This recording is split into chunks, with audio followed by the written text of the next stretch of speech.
Sejam todos bem-vindos a mais uma aula de Química, tá bom?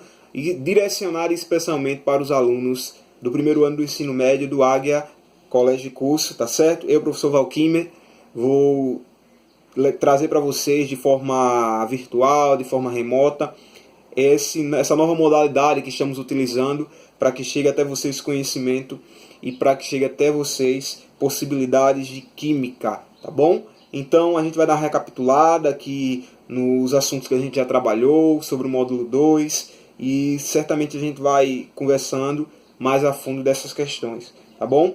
E a gente já realizou uma atividade lá na nossa plataforma, é só recapitulando mesmo para que a gente possa seguir, tá bom? Então, no primeiro capítulo do módulo 2, nós vimos o comportamento gasoso, nós vimos características dos gases, nós vimos a questão de temperatura, de volume, de pressão. Nós vimos essas grandezas, como elas são executadas, tá bom? Dentro dessas características. Vimos também algumas leis experimentais que a gente observou, algumas equações, algumas hipóteses, e assim a gente foi trilhando esse caminho, tá certo? Aí vamos lá no próximo capítulo, que foi que a gente observou. Misturas gasosas, a gente viu que o ar ele consegue se misturar, ele tem o seu comportamento presente aí no lugar, no ambiente onde ele esteja inserido, tá certo? Então tem todas as características que a gente observou e que a gente viu, que a gente começou a trabalhar e que foram colocadas também à disposição de vocês. E realização de atividades, entre outras, tá bom? E o nosso capítulo de hoje, para essa aula, nós vamos ter o Q14, densidade, difusão e efusão gasosa, tá? Aqui na página 14 do módulo de vocês, diz o seguinte: quando uma criança enche um balão de aniversário com a boca, ao jogar para cima, normalmente se decepciona com a altura que ele atinge, bem inferior à imaginada por ela, tá? Mas quando o vendedor de ambulante enche o mesmo balão com gás hélio, utilizando um aparelho compressor, ele sobe em alta velocidade, atingindo a elevada e subitamente desaparece. Mas por que o balão sobe em situação e na outra não, tá? Vocês podem pensar aí, tá? Por que isso acontece? A explicação para o fato está na densidade do ar que foi colocado dentro do balão, tá bom? Dos gases dentro do balão.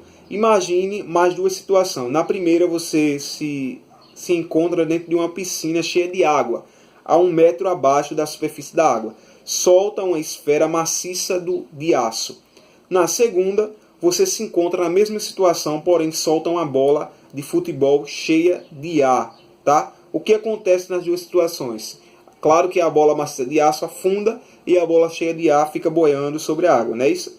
Mais uma vez, como a densidade da esfera de aço é bem maior que a densidade da água, a esfera imediatamente se desloca para o fundo da piscina. Já a bola de futebol tem densidade menor que a densidade da água e se desloca para a superfície. Então essa questão da densidade, nós temos que ver aí dentro dos corpos em que ela está envolvida. A densidade da água, a densidade dessa esfera de aço, a densidade da bola. Então tem toda as características específicas que a gente começa a entender, que a gente vai trabalhar para que isso fique claro, tá? Aí temos aqui um tópico, densidade do ar atmosférico. É só voltando lá na questão do balão, que foi a diferença entre um ar e outro. O ar que foi colocado pela criança dentro do balão, o gás carbônico, e o ar que foi utilizado pelo vendedor ambulante, que foi o gás hélio, que a densidade do gás hélio é bem menor do que a densidade do gás que foi introduzido dentro do balão pela criança. Por isso que os balões de gás hélios, eles flutuam e vão até embora rapidamente, tá bom? Então a densidade do ar atmosférico.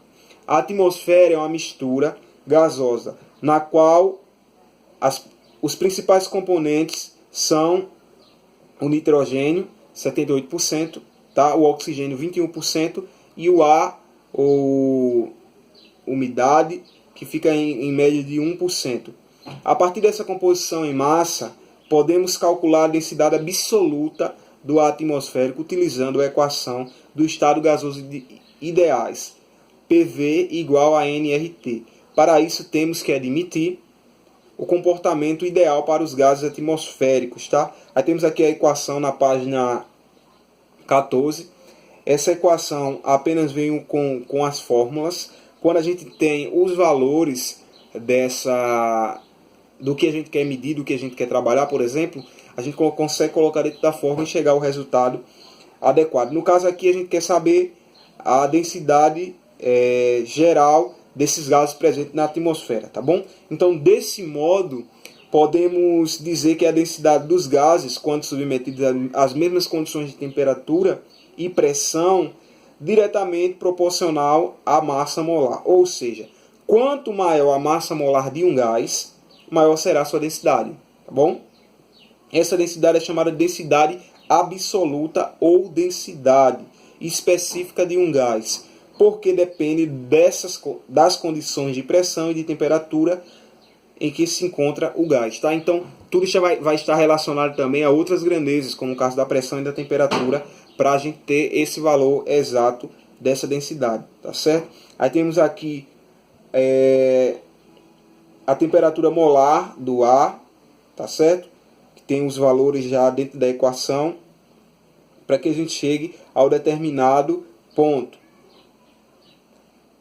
Aí temos para o nitrogênio, o seu valor de temperatura é de 28. A gente vai multiplicar, pode observar aí, 28 vezes 78%.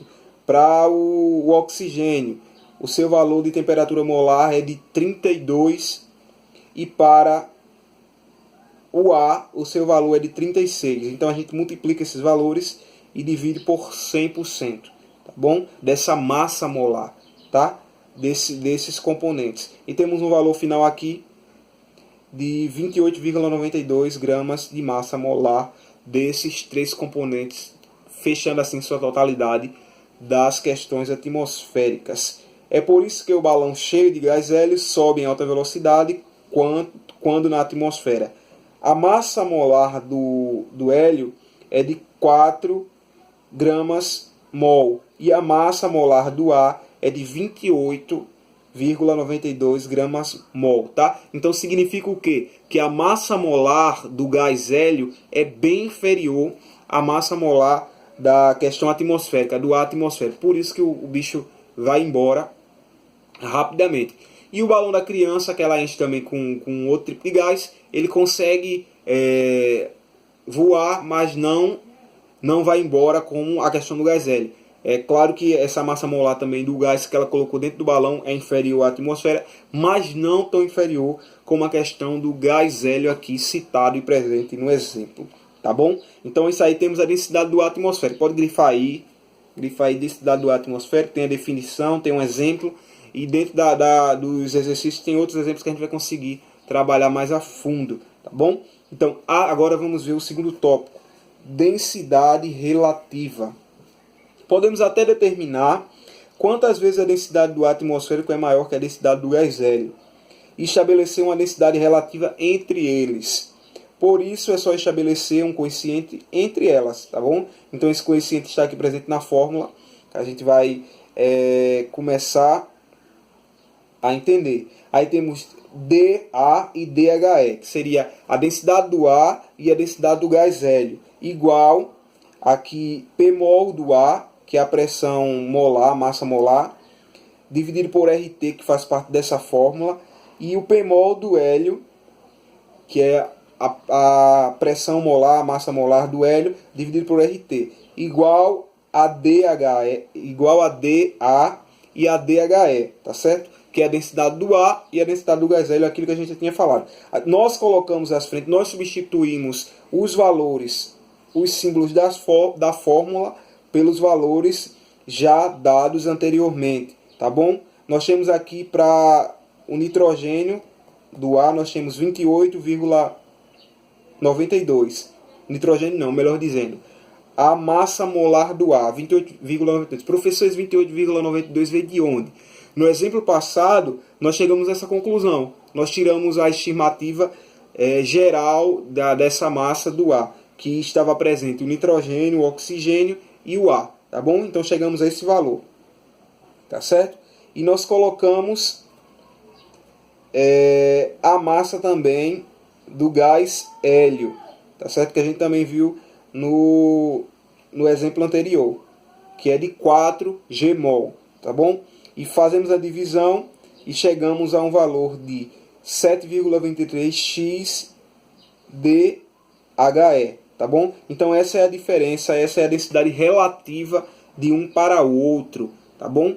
Essa é uma densidade relativa que fica presente. Então, de maneira geral, para os dois gases, tanto A quanto B, temos essa outra fórmula aqui na página 15, que mais na frente a gente vai conseguir trazer outros exemplos, outras características, tá bom, pessoal? Então, assim, essa aula de hoje foi apenas essa introdução para que a gente venha conhecendo essas partes da química, essa parte de fusão, como densidade, como fusão gasosa, tá bom? E a gente vai realizar também, dentro do aplicativo do Meet, algumas intervenções, algumas chamadas para que vocês possam trazer as dúvidas de vocês, trazer algumas perguntas que possam acrescentar, que possam somar com o nosso assunto, tá bom? Quem está aqui hoje comigo são os dinos, que eu gosto bastante desses bichinhos, então assim, eu tenho uma estimação muito grande e coleciono alguns deles, tá bom? Eles ficam aqui só observando as aulas também.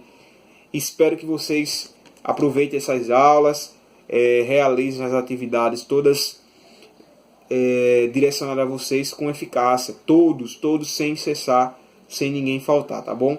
A gente tem que caminhar junto, não dá para caminhar sozinho, não dá para mim caminhar só como professor e também não dá para vocês caminharem só como alunos. Temos que dar as mãos, porque a gente vai vencer tudo isso que a gente está passando, tá bom? Então até a próxima aula, a gente vai se comunicando, a gente vai trabalhando, a gente vai se falando, tá certo, senhores e senhoritas? Até a próxima aula.